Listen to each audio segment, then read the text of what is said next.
प्रश्नावली 4.1 प्रश्न संख्या 6 निम्नलिखित स्थितियों में समीकरण बनाइए।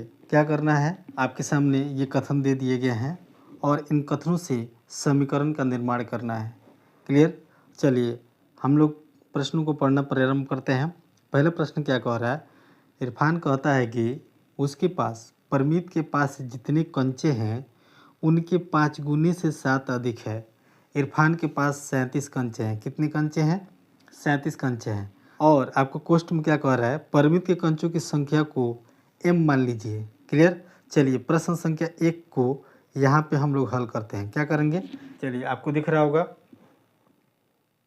अब, ठीक है। चलिए प्रश्न संख्या 1 को हम लोग यहाँ हल करेंगे। हम लोग क्या लिखेंगे, माना कि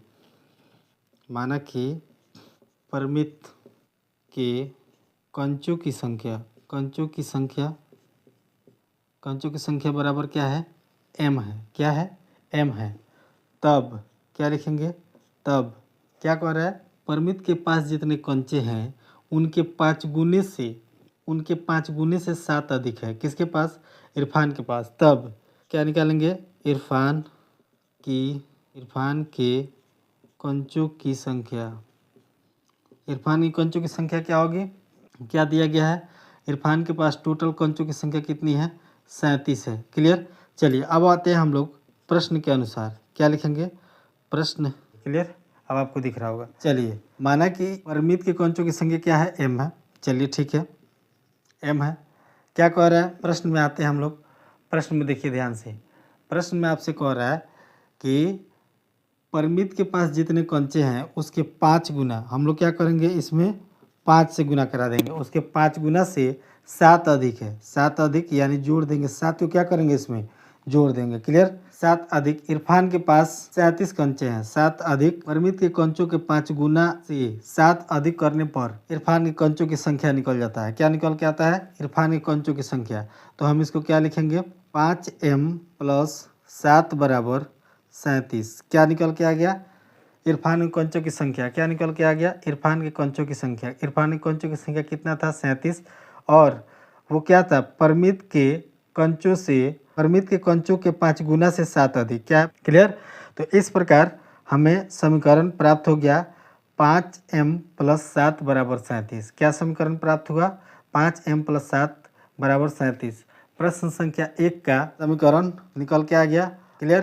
प्रश्न संख्या 1 का उत्तर क्या निकल के आ गया, 5m + 7 बराबर 37। इस उत्तर को हम लोग यहाँ लिखेंगे प्रश्न संख्या 1 के सामने। क्या होगा, 5m + 7 बराबर 37। क्लियर? प्रश्न संख्या 1 समाप्त होता है। अब हम लोग चलते हैं प्रश्न संख्या 2 की तरफ।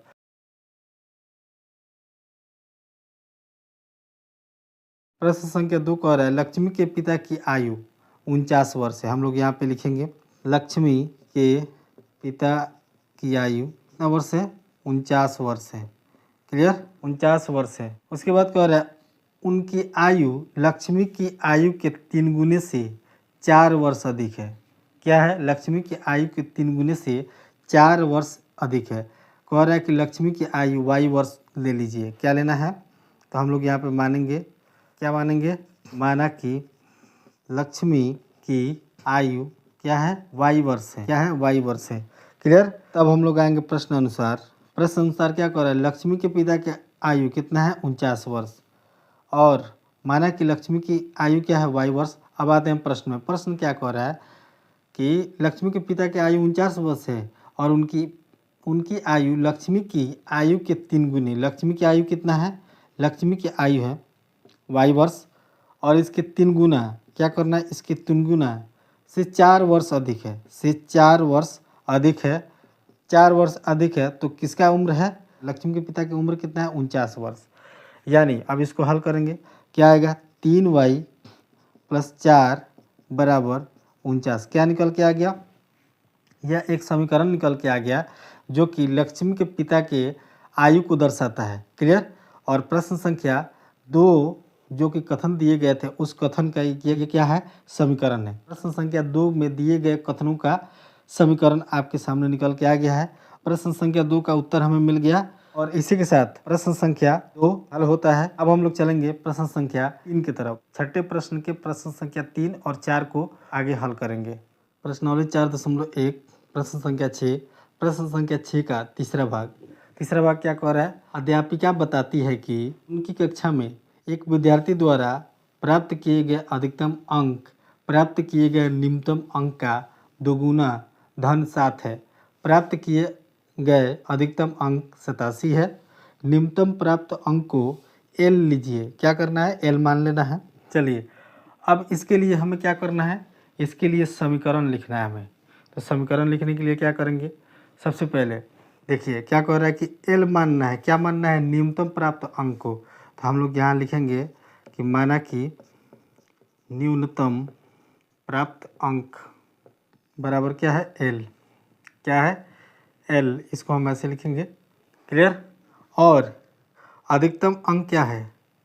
अधिकतम अंक यहाँ हम लोग लिखेंगे विद्यार्थी द्वारा अधिकतम प्राप्त अंक बराबर क्या है? 87। अब हम लोग आएंगे प्रश्न अनुसार।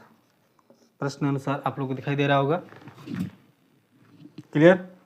चलिए, प्रश्न अनुसार कहने का मतलब है कि प्रश्न में जो बातें कही गई है उसके अनुसार अब हम लोग आते हैं। क्या है? कह रहा है विद्यार्थी के द्वारा प्राप्त किए गए अधिकतम अंक प्राप्त किए गए निम्नतम अंक का दोगुना है। क्या है? निम्नतम अंक का दोगुना। निम्नतम अंक क्या है? एल है। तो एल का क्या करेंगे? दोगुना। दोगुना। और कह रहा है कि निम्नतम अंक का दोगुना धन 7 है। धन 7 के मतलब कह रहा है कि योग 7। योग 7। तो हम लोग लिखेंगे योग 7। और क्या कह रहा है? विद्यार्थी द्वारा अधिकतम प्राप्त अधिकतम अंक कितना है? 87। यानी निम्नतम अंक का दोगुना और धन 7 करेंगे तो हमें क्या मिल जाएगा? अधिकतम अंक। अधिकतम अंक कितना है? 87। तो चलिए अब इस समीकरण को पहले हल करते हैं। क्या आ जाएगा? 2L जोड़ 7 बराबर 87। क्या आ गया? प्रश्न संख्या 3 के कथन का समीकरण क्या आ गया? प्रश्न संख्या 3 के कथन का समीकरण 2L जोड़ 7 बराबर 87। क्लियर?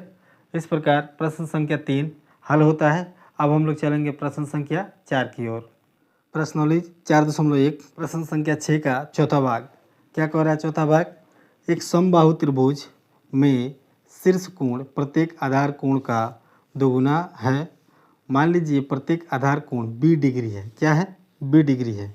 याद रखिए कि त्रिभुज के तीनों कोणों का योग 180 डिग्री होता है। अब देखिए ये एक त्रिभुज के तीनों कोणों का मान दिया बता रहा है और इन कोणों के आधार पर आपको क्या करना है? इन कोणों के डिग्री के मान के आधार पर एक समीकरण लिखना है। क्या लिखना है? एक समीकरण लिखना है। तो हम लोग क्या लिखेंगे? त्रिभुज क्या होता है? त्रिभुज इस प्रकार होता है। समबाहु त्रिभुज कहने का मतलब तीनों भुजाएं आपस में क्या होती हैं? बराबर। तीनों भुजाएं आपस में क्या होती है? बराबर। ये भुजा इसके साथ, ये भुजा इसके जैसा। क्लियर? अब देखिए इसके कोण क्या होते हैं? आपस में बराबर होता है। समबाहु त्रिभुज में तीनों कोण और तीनों भुजाएं आपस में क्या होती हैं? बराबर होती हैं। क्लियर? क्या कह रहा है कि शीर्ष कोण, ये इसको बोलते हैं शीर्ष कोण। इसको क्या बोलते हैं? इसको बोलते हैं शीर्ष कोण। क्या होता है? शीर्ष कोण। क्लियर? इन दोनों को बोलते हैं आधार कोण। क्या बोलते हैं? आधार कोण। आधार कोण दिख रहा होगा आपको। ये भी होता है आधार कोण। आधार कोण। क्लियर? कह रहा है कि शीर्ष कोण जो है दोनों यानी प्रत्येक आधार कोण का दोगुना है। क्या है? प्रत्येक आधार कोण का दोगुना है। और यहाँ पे कह रहा है कि मान लीजिए कि प्रत्येक आधार कोण का मान क्या है? डिग्री में बी डिग्री है। तो हम लोग क्या लिखेंगे यहाँ पे? माना कि प्रत्येक आधार कोण बराबर बी डिग्री। क्या है? B degree. क्लियर? तो ये क्या हो गया? ये भी बी डिग्री है और ये भी बी डिग्री। प्रत्येक आधार कोण यानी दोनों को माना गया है। तो प्रत्येक आधार कोण जब बी डिग्री है तो इसका शीर्ष, ये जो शीर्ष कोण है, कह रहा है कि शीर्ष क्या है? आधार के प्रत्येक आधार कोण का दोगुना है। तो ये क्या हो जाएगा? 2b degree. क्या हो जाएगा? 2b डिग्री मतलब 2 गुना हो जाएगा। तो हम इसको लिखेंगे तो क्या हो जाएगा? शीर्ष कोण हम लोग क्या लिखेंगे? प्रत्येक शीर्ष को शीर्ष कोण हम लोग लिखेंगे शीर्ष कोण बराबर 2 गुने बी डिग्री, तो ये क्या आ जाएगा 2b degree. Clear, 2b degree आ गया। अब देखिए हमको क्या करना है, इससे समीकरण लेकर के बनाना है। क्या बनाना है, समीकरण बनाना है। तो क्या होता है, त्रिभुज के तीनों कोणों का मान बराबर क्या होता है 180 डिग्री। त्रिभुज के तीनों कोणों का मान बराबर क्या होता है 180 डिग्री। अब इन सभी तीनों कोणों का मान हम लोग लिखेंगे 2b डिग्री जोड़ 1b डिग्री जोड़ 1b डिग्री बराबर 180 डिग्री। क्या है, बराबर 180 डिग्री, है ना। यहाँ पे हम लोग लिख लेते हैं, क्या लिख लेते हैं, प्रश्नानुसार। क्या है, प्रश्नानुसार। क्लियर। अब आते हैं हम, तो इन सभी को जोड़ेंगे तो 2b डिग्री और एगो ये मिल करके 3 और एगो ये मिल करके 4, यानी 4b डिग्री बराबर क्या हो जाएगा 180 डिग्री। प्रश्न संख्या 6 के चौथा भाग का जो कथन है, उस कथन का समीकरण क्या निकल के आ गया, 4b डिग्री बराबर 180 डिग्री। 4b डिग्री बराबर 180 डिग्री। तो इन कथनों का क्या निकल के आ गया, समीकरण निकल के आ गया। और इसी प्रश्न के साथ प्रश्नावली 4.1 समाप्त हो जाता है। क्लियर। अब हम लोग मिलेंगे प्रश्नावली 4.2 में।